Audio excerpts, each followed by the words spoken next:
కాసేపట్లో vote on account budget ను తెలంగాణ ప్రభుత్వం ప్రవేశపెట్టబోతోంది. ఇప్పటికే బడ్జెట్ కు కేబినెట్ ఆమోదం లభించింది. 12 గంటలకు శాసనసభలో ఆర్థిక శాఖ మంత్రి మల్లు భట్టి విక్రమార్క శాసన మండలిలో మంత్రి శ్రీధర్ బాబు బడ్జెట్ ను ప్రవేశపెట్టనున్నారు. పద్దుల్లో సంక్షేమం, వ్యవసాయం, 6 గ్యారంటీ స్కీంలతో పాటు మరికొన్ని స్కీంలకు తెలంగాణ సర్కార్ పెద్దపీట వేయనుంది.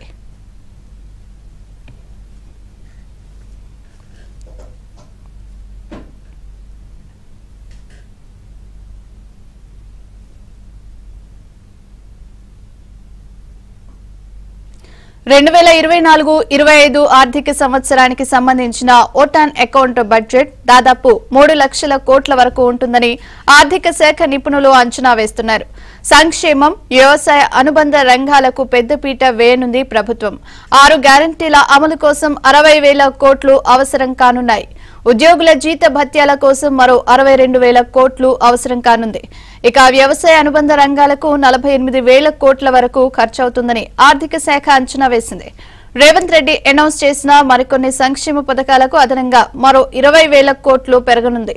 మొత్తంగా ఓటాన్ అకౌంట్ బడ్జెట్ 2.85 లక్షల కోట్ల నుంచి 3 లక్షల కోట్ల వరకు ఉండనున్నట్లు సమాచారం.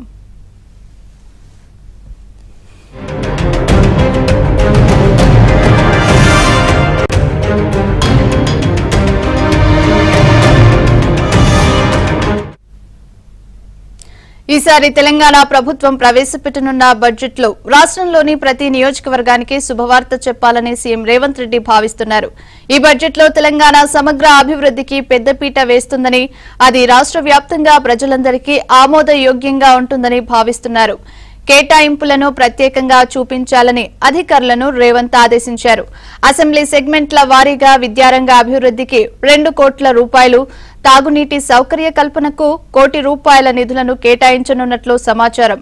అదేవిధంగా మౌలిక సదుపాయాలు కల్పించడం కోసం, రోడ్లు వేయడం కోసం, డ్రైనేజీలు నిర్మించడం, రోడ్ల మరమ్మతులు చేయడం, విద్యుత్ లైన్లు వేయించడం తదితర సదుపాయాల కల్పనకు కొత్తగా నిధులు కేటాయించాలని నిర్ణయించారు. తెలంగాణ బడ్జెట్ ను ప్రవేశపెట్టినప్పుడు ఈ విషయాన్ని ప్రత్యేకంగా ప్రస్తావించాలని రేవంత్ భావిస్తున్నారు.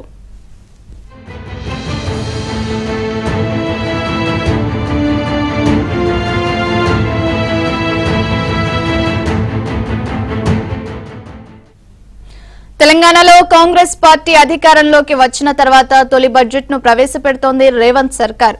ఈ బడ్జెట్ లో తన మార్కేంటో చూపించాలని హస్తం పార్టీ భావిస్తోంది. పార్లమెంట్ ఎన్నికల ముందు వస్తున్న బడ్జెట్ కావడంతో నేతల్లో, ప్రజల్లో భారీ అంచనాలు నెలకొన్నాయి.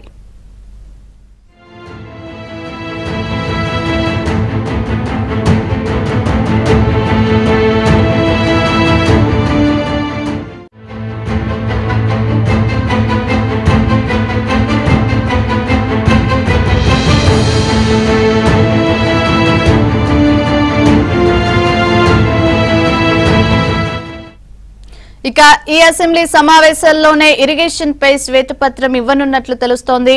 12వ తేదీన అసెంబ్లీలో ఇరిగేషన్ పై చర్చ జరగనుంది. విజిలెన్స్, ఇరిగేషన్ అంశాలపై మంత్రి ఉత్తమ్ కుమార్ సభలో మాట్లాడనున్నారు.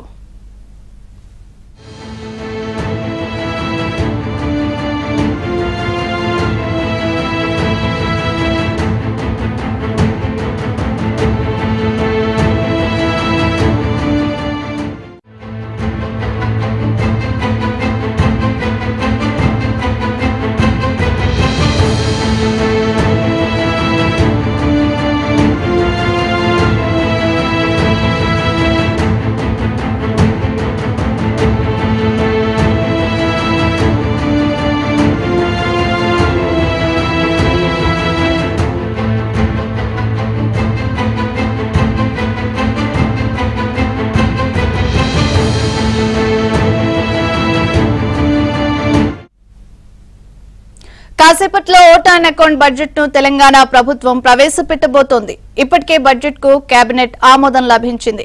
12 గంటలకు శాసనసభలో ఆర్థిక శాఖ మంత్రి మల్లు భట్టి విక్రమార్క, శాసన మండలిలో మంత్రి శ్రీధర్ బాబు బడ్జెట్ ను ప్రవేశపెట్టనున్నారు. పద్దుల్లో సంక్షేమం, వ్యవసాయం, 6 గ్యారంటీ స్కీంలతో పాటు మరికొన్ని స్కీంలకు తెలంగాణ సర్కార్ పెద్దపీట వేయనుంది.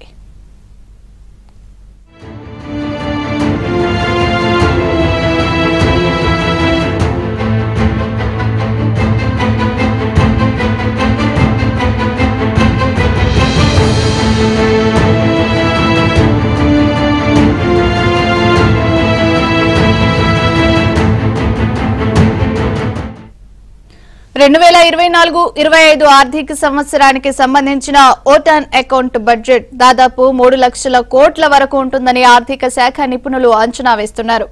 సంక్షేమం, వ్యవసాయ అనుబంధ రంగాలకు పెద్దపీట వేయనుంది ప్రభుత్వం. 6 గ్యారంటీల అమలు కోసం 60,000 కోట్లు అవసరం కానున్నాయి. ఉద్యోగుల జీత భత్యాల కోసం మరో 62,000 కోట్లు అవసరం కానుంది. ఇక వ్యవసాయ అనుబంధ రంగాలకు 48,000 కోట్ల వరకు ఖర్చవుతుందని ఆర్థిక శాఖ అంచనా వేసింది. రేవంత్ రెడ్డి అనౌన్స్ చేసిన మరికొన్ని సంక్షేమ పథకాలకు అదనంగా మరో 20,000 కోట్లు పెరగనుంది. మొత్తంగా ఓటాన్ అకౌంట్ బడ్జెట్ 2.85 లక్షల కోట్ల నుంచి 3 లక్షల కోట్ల వరకు ఉండనున్నట్లు సమాచారం.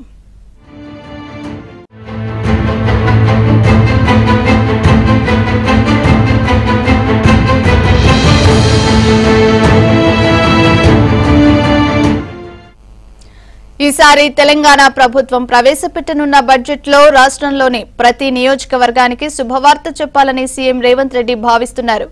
ఈ బడ్జెట్లో తెలంగాణ సమగ్ర అభివృద్ధికి పెద్దపీట వేస్తుందని, అది రాష్ట్ర వ్యాప్తంగా ప్రజలందరికీ ఆమోదయోగ్యంగా ఉంటుందని భావిస్తున్నారు. కేటాయింపులను ప్రత్యేకంగా చూపించాలని అధికారులను రేవంత్ ఆదేశించారు. అసెంబ్లీ సెగ్మెంట్ల వారీగా విద్యారంగ అభివృద్ధికి 2 కోట్ల రూపాయలు, త్రాగునీటి సౌకర్య కల్పనకు 1 కోటి రూపాయల నిధులను కేటాయించనున్నట్లు సమాచారం. అదేవిధంగా మౌలిక సదుపాయాలు కల్పించడం కోసం రోడ్లు వేయడం, డ్రైనేజీలు నిర్మించడం, రోడ్ల మరమ్మతులు చేయడం, విద్యుత్ లైన్లు వేయించడం తదితర సదుపాయాల కల్పనకు కొత్తగా నిధులు కేటాయించాలని నిర్ణయించారు. తెలంగాణ బడ్జెట్ ను ప్రవేశపెట్టినప్పుడు ఈ విషయాన్ని ప్రత్యేకంగా ప్రస్తావించాలని రేవంత్ భావిస్తున్నారు.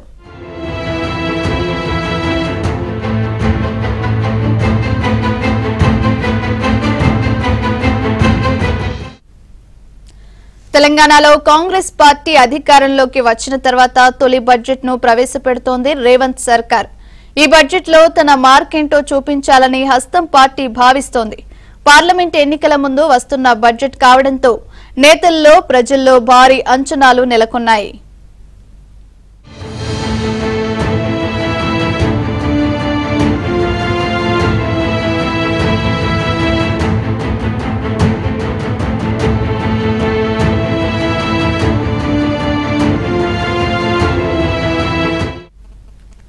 ఇక ఈ అసెంబ్లీ సమావేశాల్లోనే ఇరిగేషన్ పై శ్వేతపత్రం ఇవ్వనున్నట్లు తెలుస్తోంది. 12వ తేదీన అసెంబ్లీలో ఇరిగేషన్ పై చర్చ జరగనుంది. విజిలెన్స్, ఇరిగేషన్ అంశాలపై మంత్రి ఉత్తమ్ కుమార్ సభలో మాట్లాడనున్నారు.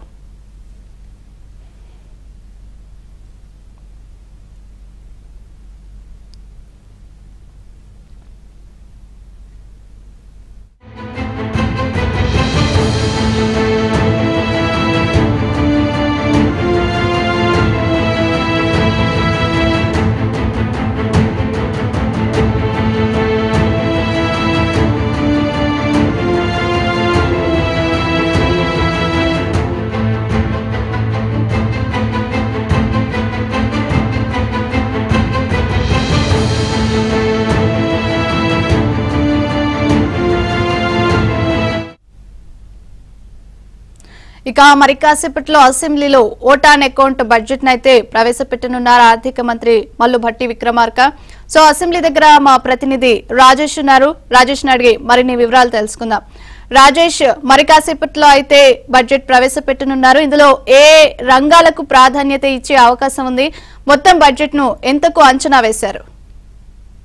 ప్రియాంక, మంత్రివర్గ సమావేశం అసెంబ్లీ ఆవరణలో కాసేపటి క్రితమే ముగిసింది.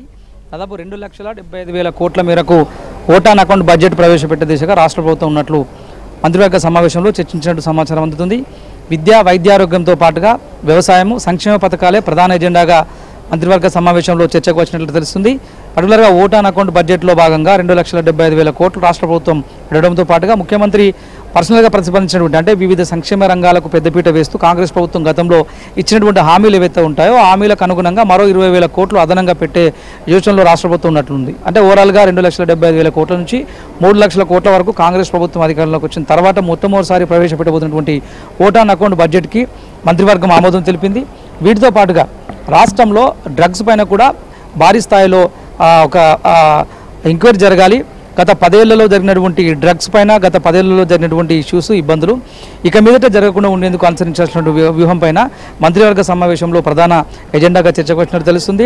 దీంతో పాటుగా ప్రాజెక్టులకు సంబంధించినటువంటి అంశంలో కూడా ప్రధాన ఎజెండాగా తీసుకొని కేబినెట్లో మంత్రివర్గ సమావేశం చర్చించింది. దీంతో పాటుగా అసెంబ్లీ సమావేశాలను 12వ తేదీతోనే ముగించాలని చెప్పేసి, వాస్తవానికి మరో 1-2 రోజులు ఎక్స్టెండ్ చేస్తారని చెప్పేసి పీఎస్సీ సమావేశంలో భావించినప్పటికీ ఈ నెల 12వ తేదీతోనే అసెంబ్లీ సమావేశాలు ముగించాలి. ఇవాళ బడ్జెట్ ప్రవేశపెట్టిన అనంతరం పర్టికులర్గా శాసనసభలో ఆర్థిక శాఖ మంత్రి మల్లు బట్టి విక్రమార్క, అదేవిధంగా మండలిలో దుద్దుల శ్రీధరబాబు శాసనసభ వ్యవహారాల శాఖ మంత్రి ఇద్దరు కూడా ఏకకాలంలో 2 ఉభయ సభల్లో బడ్జెట్ను ప్రతిపాదిస్తారు. ఈ బడ్జెట్లో అనేక రంగాలకు ప్రాతినిధ్యం వహిస్తూ అనేక రంగాలకు పెద్దపీట వేస్తూ కూడా ఈ బడ్జెట్ పద్ధతులన్నీ కూడా రెడీ అయినట్టు తెలుస్తుంది. పర్టికులర్గా కాంగ్రెస్ ప్రభుత్వం అధికారంలోకి రావడం కంటే ముందు అనౌన్స్ చేసినటువంటి 6 గ్యారంటీ స్కీమ్ల అమలుకు ప్రతి ఏడాది దాదాపు 1,00,000 కోట్ల రూపాయలు అవసరమయ్యే అవకాశం ఉంటుంది. కాబట్టి ఈ ఆర్థిక స్థితిగతులను దృష్టిలో ఉంచుకొని ఒకవైపు వ్యవసాయానికి అనుబంధంగా ఉన్నటువంటి రంగాలతో పాటుగా సంక్షేమానికి పెద్దపీట వేస్తూ బడ్జెట్ పద్ధతులన్నీ కూడా రెడీ అయినట్టు తెలుస్తుంది.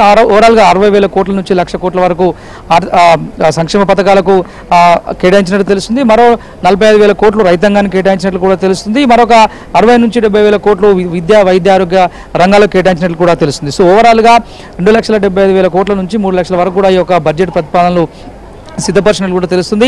మరి కాసేపట్లో మంత్రివర్గ సమావేశంలో చర్చకు వచ్చినటువంటి అనేక అంశాలు ఇవాళ బడ్జెట్ ప్రవేశపెట్టిన తర్వాత రేపు ఎల్లుండి చర్చకు వచ్చేటువంటి అవకాశం కనిపిస్తుంది. సో ఓవరాల్గా కాంగ్రెస్ ప్రభుత్వం మొట్టమొదటిసారి ఓట్ ఆన్ అకౌంట్ ఈ 3 నెలల 4 నెలల వ్యవధిలో వచ్చేటువంటి రాబడిని అందరూ కూడా దృష్టిలో ఉంచుకుని ఆదాయ వ్యయాలన్నింటినీ కూడా దృష్టిలో ఉంచుకుని ఓట్ ఆన్ అకౌంట్ బడ్జెట్ అంతా కూడా రాష్ట్ర ప్రభుత్వం సిద్ధపరిచింది. బడ్జెట్ పద్ధతుల్లో ఇందాక మనం చెప్పినట్టుగా అత్యధికంగా సంక్షేమ రంగానితో పాటుగా వ్యవసాయ ఆధారిత రంగాలు రైతాంగానికి పెద్దపీట వేస్తూ నిర్ణయం తీసుకున్నట్లయితే తెలుస్తుంది.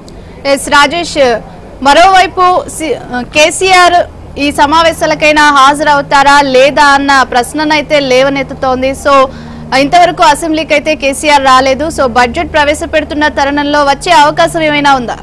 ఖచ్చితంగా, ఎందుకంటే గవర్నర్ ప్రసంగంతో ఉభయ సభలు ప్రారంభమయ్యాయి. నిన్నంతా కూడా గవర్నర్ ప్రసంగానికి ధన్యవాద తీర్మానం తెలుపుతూ ఉభయ సభల్లో ఆయా పార్టీల ఎమ్మెల్యేలు మాట్లాడారు. దీనికి బీఆర్ఎస్ ప్రతిపక్ష హోదాలో కేసీఆర్ నేను అటెండ్ అవుతారని చెప్పేసి అంతా భావించినటువంటి పరిస్థితి కనిపించినా ఇవాళ రాష్ట్ర ప్రభుత్వం ఓట్ ఆన్ అకౌంట్ బడ్జెట్ను ప్రవేశపెడుతుంది కాబట్టి వాళ్ళు ఎట్టి పరిస్థితుల్లో కేసీఆర్ అటెండ్ అయ్యేటువంటి అవకాశం కనిపిస్తుంది. దీన్ని ఇప్పటికే బీఆర్ఎస్ పార్టీ నేతలు దీనిపైన ఒక క్లారిటీ అయితే ఇచ్చారు. నిన్న కొన్ని కారణాల వల్ల రాకపోయినప్పటికీ బడ్జెట్ ప్రవేశపెట్టబోయే రోజున మాత్రం కేసీఆర్ తప్పకుండా సభలో హాజరవుతున్నటువంటి అంశం పైన ఇప్పటికే వాళ్ళు స్పష్టత ఇచ్చే అవకాశం అయితే ఉంది. Right, thank you Rajesh.